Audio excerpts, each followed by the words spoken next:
Okay, first one's called Artistic Unity. Thoughts. To ramble and banter, babble and scribble, thinking thoughts that thought not be logical, let alone comprehensible, can be just as chicken soup is for the soul, as the old cliche goes, healing the humors of the heavy-stricken heart, mending the macrocosm of mind distraught of what exactly to make of all this mess. That is, the life he indeed chose to lead. And that, as they say, is art. Its roots come from human experience, found sometimes on the trodden path, or in rocky places, or even still among the thorns. But if by chance it has found good soil, or, metaphorically speaking, the right side of the brain, in time there will soon bring to full bloom a truth imbued. But enough talk. There's an artist's work to be done. Time now to stare up at the ceiling as the mind's eye of a man searches for some stream, shape, or shrivel of coherence to the swirling soup within his skull. But wait, suddenly, yet miraculously, a transfiguration occurs. And for the soul, it is that in the chicken's broth stead, alphabet soup now is, and as a deus ex machina spells out the design for the artist's opening poetry. There comes, dare you believe, epiphany? Yes. Indeed, the spirited fire enters his tongue, pervading his soul as he thrusts his pen to paper to capture the fleeting flood of thoughts searing through his skull. But alas, to his surprise, he finds that is exactly where it goes, through his head and out both ears, back to the kingdom from whence it came. He throws his pen down and sighs in disbelief. The realization seeps through his lungs. The phantoms above mock him in his misery as he cries out, "I can't think of anything to write." Ah, such is the plight of the starving artist.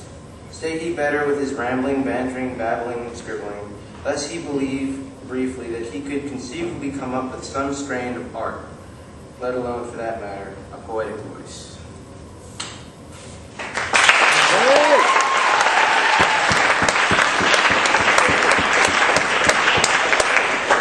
So, second one's called, We Were Once the Dreamers. We were once the dreamers, but now that is gone to a higher power, a power beyond ourselves. I have some courage now to say that this power is fear in the flesh and blood, infecting the human character by society en masse.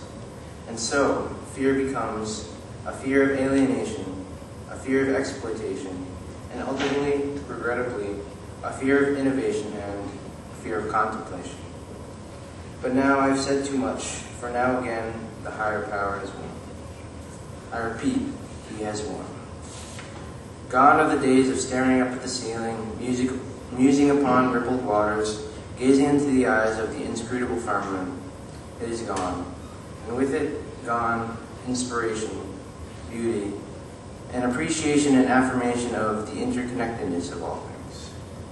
Creativity, originality, what of free expression? We may be free to think, but are we free to think for ourselves? Why can I no longer think for myself?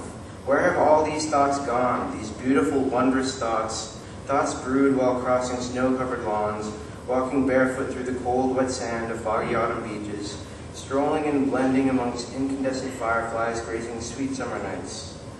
Will there be any hope for spring? No. Now is not your time. Time is short, and there is no time for dawdling, no time to muse, no time to watch the flowers bloom, for the higher power says that such things are a waste of time, even for you and I, our friends, family, and children yet to be born. There is no other way to conceivably live than to live as hollow effigies of God. Go to school to get the grade to get the job to get the money to find what they all call success. And then, do what? There's no time to think. For fear of being burned, for fear of defiling society's standards, for fear of being the loner, the loser, the recluse, the dreamer, we became hollow. As we worked towards some number, some end, some forgotten definition of bliss, without ever consulting the process, the purpose, and all that connects us. All for fear, and for fear alone. Is this humanity in all its glory? No, Again I will say no, though it is not my time, it is not my place. Let me be an anachronism, let me be the dreamer.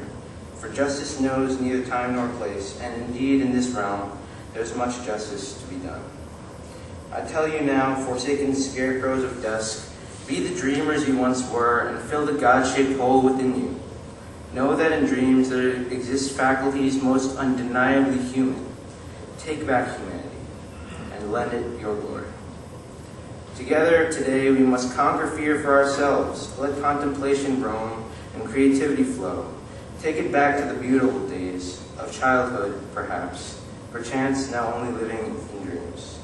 Remember what it was inside you those days, and then reflect, muse, ponder, and muster all the courage you have to ask yourself and all of the fallen dreamers around you, what in the world do we all live for?